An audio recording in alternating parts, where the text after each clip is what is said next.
Breaking news with alarming headlines can easily divert us from our long-term ambitions. I'm James Derrick, and today we will explore with our guest and expert Charlotte Jessup how to anchor yourself to a set of values and goals.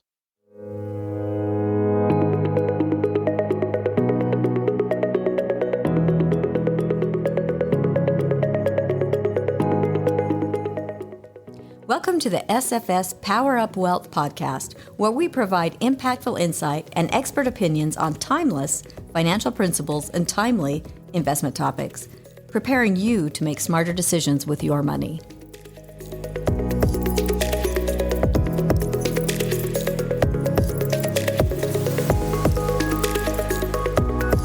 Thank you for joining me today, Charlotte. Thanks for having me.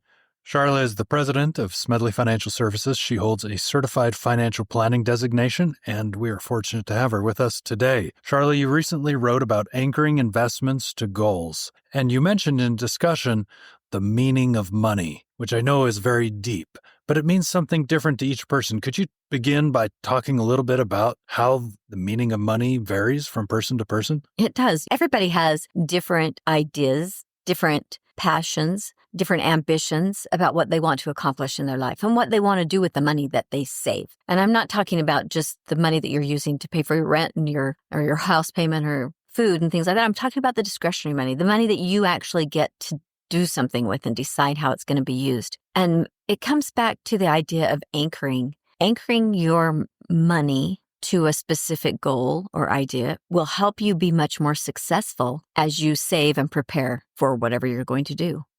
Do you find that it needs to be a concrete item like a home, or does it work just to say, to me, money is independence? Is that too vague? That is a good statement, and it's a true feeling and a true emotion. But what does independence mean to you? Because independence is an idea for feeling, but how do you capture that independence? What are you going to do with your money? Does that mean that you're going to save more for retirement in the future? Does it mean you're going to save more outside of retirement so that you can have flexibility on how you're going to use your money? Does it mean I'm going to be debt-free?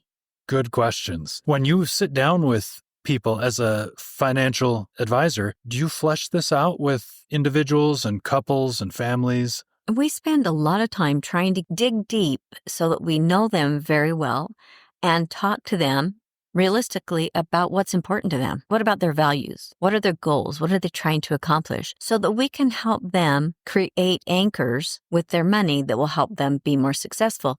Let me give you a couple of examples. If you have an idea that I want to retire someday, but you don't really have a path to do that, or you haven't set that as your anchor and now know I'm going to retire at this time, I'm going to want to live this lifestyle, and this is how much money I'm going to need to live on an annual basis to determine how much you're going to have to save to get there. That's your anchor. Once you create that anchor, it's going to be really hard for you to be swayed by putting money aside for that goal. So I'm going to set my 401k contribution at this amount. Is going to be consistent over these years, and I'm going to invest and diversify into this portfolio, and I'm just going to keep chunking away at my money. That anchor is going to help people weather through a lot of storms.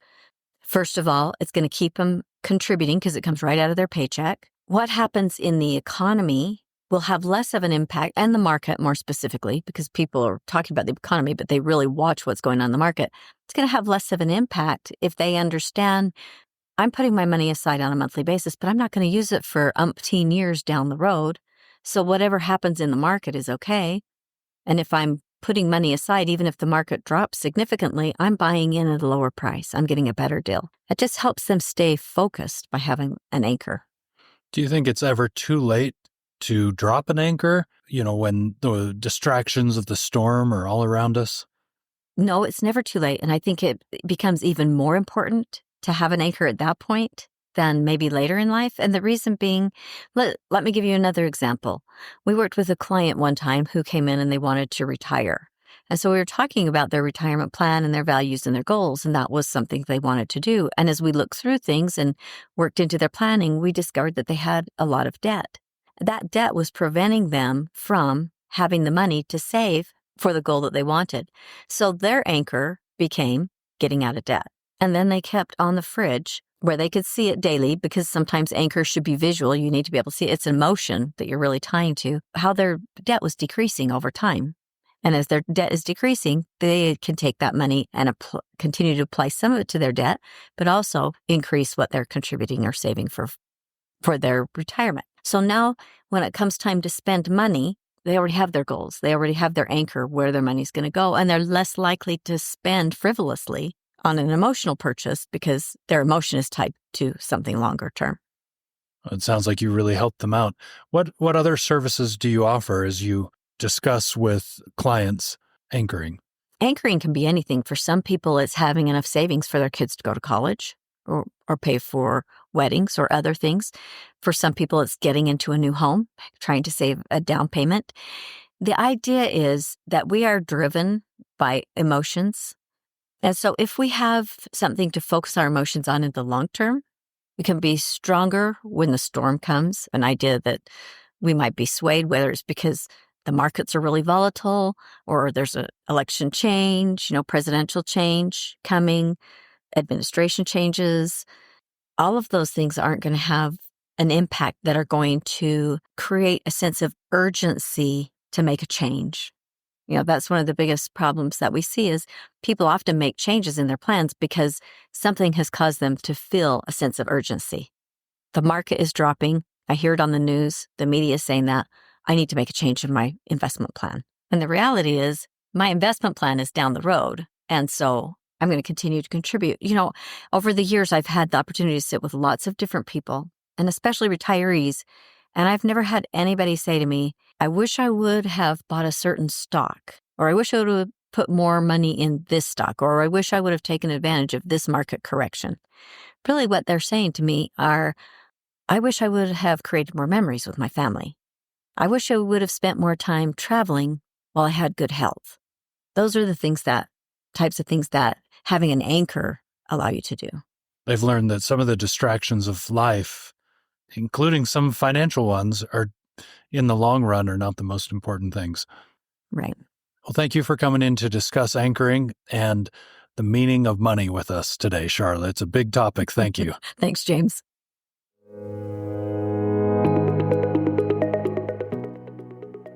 Thank you for joining the Power Up Wealth podcast.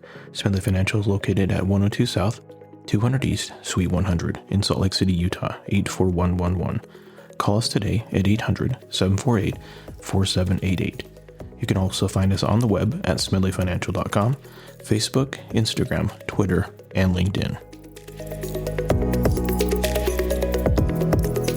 The views expressed are Smedley Financial's and should not be construed directly or indirectly as an offer to buy or sell any securities or services mentioned herein. Investing is subject to risks, including loss of principal invested. Past performance is not a guarantee of future results. No strategy can assure a profit nor protect against loss. Please note that individual situations can vary. Therefore, the information should only be relied upon when coordinated with individual professional advice.